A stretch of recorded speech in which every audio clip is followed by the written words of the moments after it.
A very warm welcome to you as you join us on today's episode of Tax Matters. My name is Olumuyiwa Matuluko. Today we are going to be looking at self-assessment. Self-assessment under which you assess yourself or your company, make payment and file on or before due date. We'll go for a short message, and when we come back, it will be self-assessment. Yeah, okay. Yeah, waiting be this. The deduction now for withholding tax. Withholding guinea. Look, if you not pay me my correct money today, hey, Munu get me half for. But madam, should be your company paying income tax. Yes, that one I enough load for me to carry. Why in I won't come add join them again? You see, withholding tax now advance payment for income tax. So when you do some kind job like contract, we go remove small from them when we won't pay you. And when I go contract am up, we no. I beg tell me another. No. We must pay the money to FIRS within 30 days, and they go give us withholding tax credit note to take show say you don't pay part of your income tax in advance. So now to help make the money where you go pay at the end of the year small. So this withholding tax one thing, it be like part payment of no. Exactly, madam. I beg you. Give me my check. Remember, come collect your credit note. Withholding tax, now for we own good. FIRS, it pays to pay your tax. Welcome once again. The program is still Tax Matters, and if you are just joining, you have not missed much. Today, we want to look at full implementation of self-assessment for personal and corporate income taxpayers. June, the month of June, is very important in corporate income taxpayer circles, just as March is important for personal income taxpayers. You see, under the personal income tax legislation, March 31 of every year is due date for filing tax returns. Of course, you know that under pay as you earn, you pay on a monthly basis. If you are paying under direct assessment, you pay by March. Under the Companies Income Tax Act, companies are at liberty to choose their accounting year. 12 months, it could be October to September of the following year, it could be July to June, it could be April to March, it could be January to December. But what we have found is that most companies use January to December to coincide with the normal 12-month calendar. Now, under that same law, under the Companies Income Tax Act, the due date for filing and paying all due taxes is 6 months after the accounting year end. So, if your accounting year is January to December, by 31st of December, your year ends. And so by 30th of June of the following year, you are expected to have filed and paid all due taxes. So June is a very busy month for the Federal Revenue Service. Now, the mantra in the taxation sector right now is self-assessment. In recent times, FRS offices have been organizing workshops and interactive sessions, and at such events, the taxpayers are sensitized as to the modalities for implementing full self-assessment. And so it happened that on Wednesday, the 4th of April 2012, the Land Taxpayers Office, Non-Oil Lagos of the FRS, organized an enlightenment program on full self-assessment regulation. Mr. Chris Oyebulem, the head of the self-assessment project team at the FRS, was at the Lagos event. A self-assessment regime is a tax regime where you have shared roles and responsibilities. Before this time, it was all about the tax official making assessments, and if the tax official didn't make the assessment, the taxes were not paid. So you had to wait. There were a lot of issues which we understand, so I wouldn't bore you with that. And self-assessment came on board since the taxpayer is in a better position to know his circumstances. The idea then was, why don't you let the taxpayer compute his tax liability and pay and render returns to the service before the service starts its own part of the relationship, that is ensuring accuracy and all that. It wasn't easy running self-assessment for about 18 years because the same law that expected the taxpayer to file tax returns based on self-assessment left a lot of powers in the hands of the tax officials, powers of initial assessment, of being able to reject the returns and all that. The FIRS decided to more or less relaunch self-assessment through a project approach. And one of the major products of the preparation is the regulation which the chairman has mentioned. The regulation is not a very bulky paper, but there are points to note. When we say self-assessment, it does not mean that if I can't do it myself, it doesn't mean that I cannot engage tax agents or consultants to do on my behalf. But what happens is that the tax agent must be tax compliant. So it's a lot of responsibility now. So if you are rendering on behalf of somebody, you should be seen to be tax compliant. And that's part of the partnership arrangement where everybody is actually involved. The tax agent is quite strategic, very important, because having shared the responsibilities, the tax authority has the role to educate the taxpayer. With the tax agent, who is tax compliant already, it's easier to spread the message. Therefore, the tax agent doesn't only represent the taxpayer, but also joins the revenue in spreading the message of self-assessment, in assisting the taxpayer know how to compute and know when to file and how to pay. Now, to filing processes and procedures. We had a bit of issues and due dates for filing. In Personal Income Tax Act, it said 90 days. It was like giving the taxpayer stress to start counting. So you may not know when it's 90 days to file. In the self-assessment regulation, it has specified as part of the tax simplification that returns by individuals, personal income tax, should be filed by 31st of March. Nothing has changed for PPT, except that before this time, and of course, even now, companies in that business, they're expected to file by May, end of May, get assessed and pay 21 days after they are receiving the notice of assessment. And that is not in the spirit of self-assessment, because there was really no need waiting for an assessment of the amount you already know about. So it's expected going forward that companies in petroleum production will pay as they file, because that's the spirit of self-assessment. In some jurisdictions, they say paying and filing. So you don't bring your tax return to the office and go back and wait to receive assessment. You pay, then you file before the revenue does its own part of the work.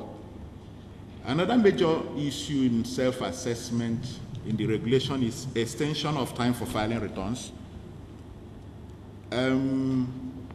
If we go by the tenets of self-assessment, the taxpayer knows all his circumstances, especially for companies' income tax where they have up to 6 months. It has set rules if anybody wanted an extension for payment. And the rules are there. Maybe the managing director was ill, or those kind of things, and if there was a fire break and you'd have to produce those documents, then you get approval for extension of date for filing. But then you must have paid your taxes on due date, because it's important a whole year you were sure of your circumstance. So these are some of the slight changes there. But it doesn't extend to, the extension doesn't extend to value-added tax. So value-added tax, the filing will be normal. Then instrumental payment was another issue that was not understood. Let's say, for example, companies in petroleum production paying instrumentally, individuals also paying on payee monthly, and for limited liability companies paying 6 months later and asking for instrumental payment after due date. In the first instance, that's not equitable. For me as a taxpayer, it's like a discrimination against me because I pay monthly and the companies do not pay monthly. They now want to pay after due date. So what has happened is that people can still apply for instrumental payment, but you have to do that before due date since you are aware of your circumstances. So you apply and commence payment before due date. Maybe in extreme cases, pay the final installment if you have the approval 2 months after the due date. And then before it was as if there was something magical about 6 installments.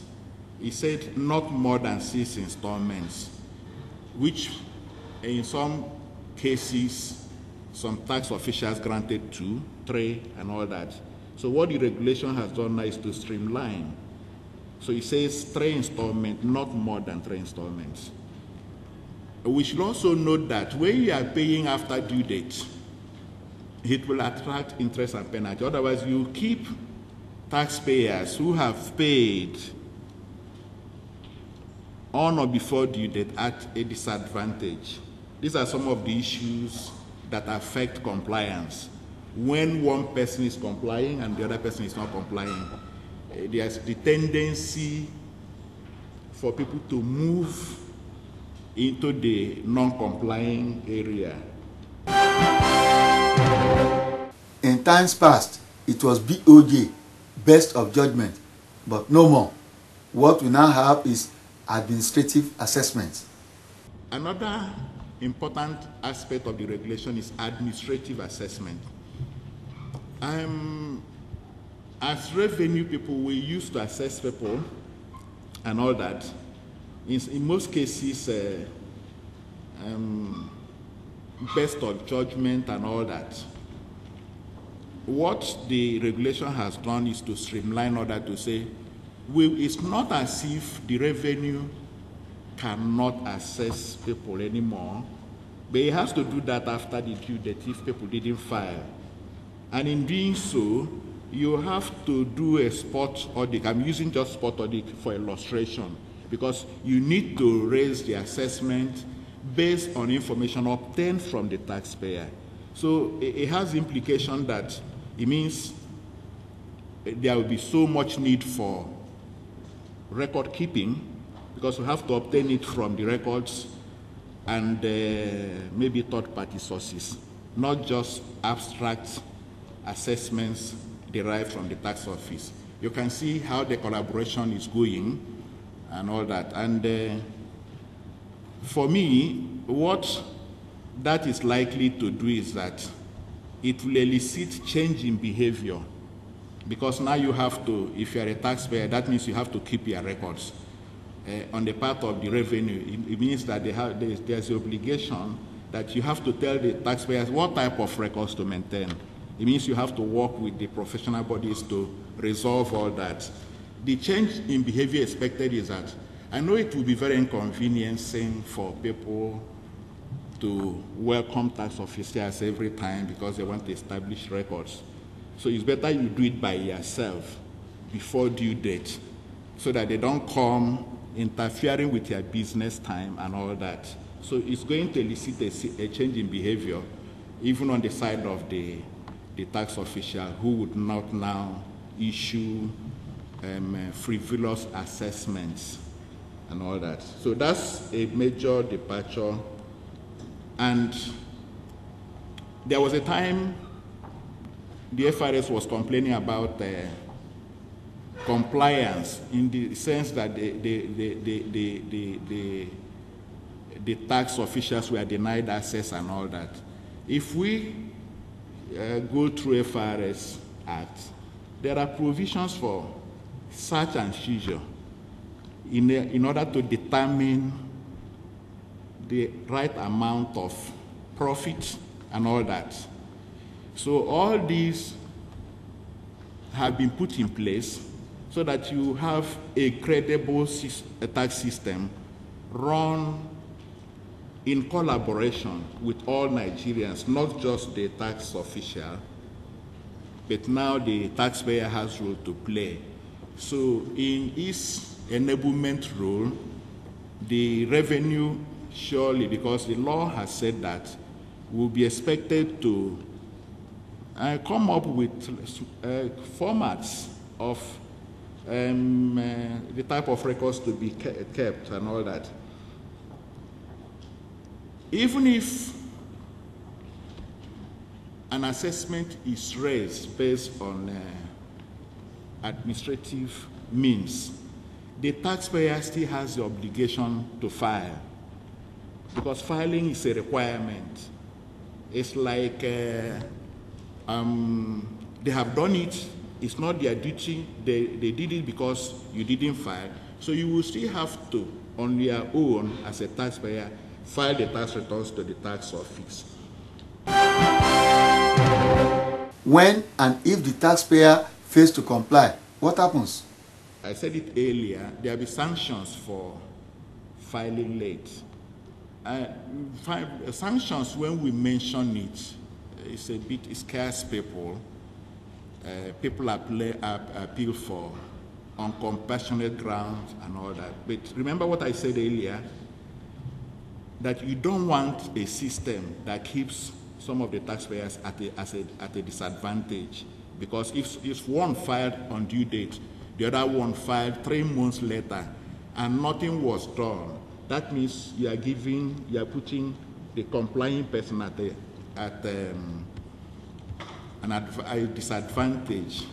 And for purposes of equity, that is not the best. In a self-assessment tax regime, part of the compliance management will also involve risk-based audit, because it's more transparent. Mind you, we say now we are running a tax system that is participatory. So to be able to assess select cases, risk-based approach will be adopted so that every taxpayer has an equal chance of being selected. Mr. Ajayi Bamidele, Director, Like Taxpayers Department at the FRS headquarters, was also on hand at the session to shed more light on self-assessment. I'm not presenting, I'm just recapping what has been said earlier. He has taken us and brought out the differences that are between the old and the new position. He took a petroleum profit tax. He highlighted the issue there, that the issue that is in that one, yes, they have been implementing self-assessment, but there is a critical issue at the end of the year when they are rendering their returns in May. The returns has to come with the final payment, and they should not wait for 21 or wait until they receive assessment. On instrumental payment under self-assessment regime, Mr. Bamidele had this to say. Then, the issue of instrumental payment, when does it start? I think that's a critical issue. Is it like what we are used to? I'm sure some of us are used to rendering our returns in June and pay the first installment in June and now apply for instrumental payment. Now, there's a shift from that, okay, if you want to pay, start paying from January and then continue, or maximum of 4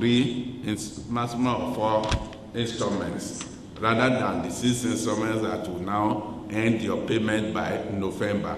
I think that is the critical change or the major change in this regulation.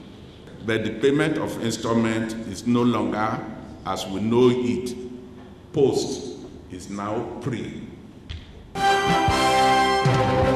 And then the administrative assessment, which Mr. Oyebule dwells so much on. People will ask, what is this administrative assessment? If we go to the interpretation, item C there, it says administrative assessment means an assessment issued by the relevant tax authority as defined in Regulation 22 of this regulation. Is an assessment. We don't want to be raising best of judgment assessment, because I'm sure some of us will be expecting to have had a best of judgment. Where is the place of best of judgment? Best of judgment is now taken out of the system. Whatever assessment that is going to be raised will be based on the documents that have been obtained from the taxpayer. How is this done? Well, your office, if there is steps that the FRS will take before arriving at that, one, writing to you to confirm that, oh, you are due to file your return on so date. If you fail, the first letter will come to inform you, the second one will come to inform you. Then the third position is to take action, and the action is to come to your office and apply the search and seizure and get some of your documents for us to be able to determine the administrative assessment. And like he has put it, the administrative assessment does not mean or has not removed the duty for you to file your tax returns. On dispute resolution? That takes us to part 6 of this regulation. Like any other rules or regulation or law, there is bound to be dispute. Where you have dispute, how do you treat dispute? There are steps, and it is clearly stated there how you can start lodging your complaints. The appeal starts with the office, and you can escalate it from office to the chairman's level, to the coordinating director, which we say headquarters level. And from headquarters level, where you are not satisfied with the decision, then you can go ahead to tax appeal tribunal, from tax appeal tribunal to the high court, and so on and so forth, until you get judgment that satisfies you. So there is nothing we can do. I can't believe this. Last year I let it go. This year my tax assessment is even worse. They keep doing this because they know there is no one we can complain to. But there is. Really? Yes. You can go to the Tax Appeal Tribunal. Tax Appeal Tribunal? Yes. The Tax Appeal Tribunal is established to resolve all tax disputes between taxpayers and the Revenue Authority. So when your tax disputes are not resolved to your satisfaction, the Tax Appeal Tribunal is there to help. You can visit any of our offices nationwide or call us on 0987-61170 or email info@tat.gov.ng for support. Tax Appeal Tribunal, building confidence in Nigeria's tax system. Thereafter followed a robust question and answer session, which will form the bulk of the offering on next week's episode of Tax Matters. But some sampler for you. On the self-assessment regulation, Mr. Bambele and Mr. Oyebona, I want to understand something. When you say payments and due dates, are we talking about the due date for filing or the due date for making payments? Because the law is very clear that taxpayers have within 2 months from the date of filing to make payments. Are we saying that we no longer have those 2 months? There is just one due date. In a self-assessment tax regime, there's one due date. And if you look at the regulation somewhere down the line, it talked about payment and filing being concurrent. It's just for convenience that somebody may decide to start paying earlier, and in extreme cases, somebody may stray beyond the due date and all that. They run concurrently. For more of that, keep a date with us next week. Thank you for watching.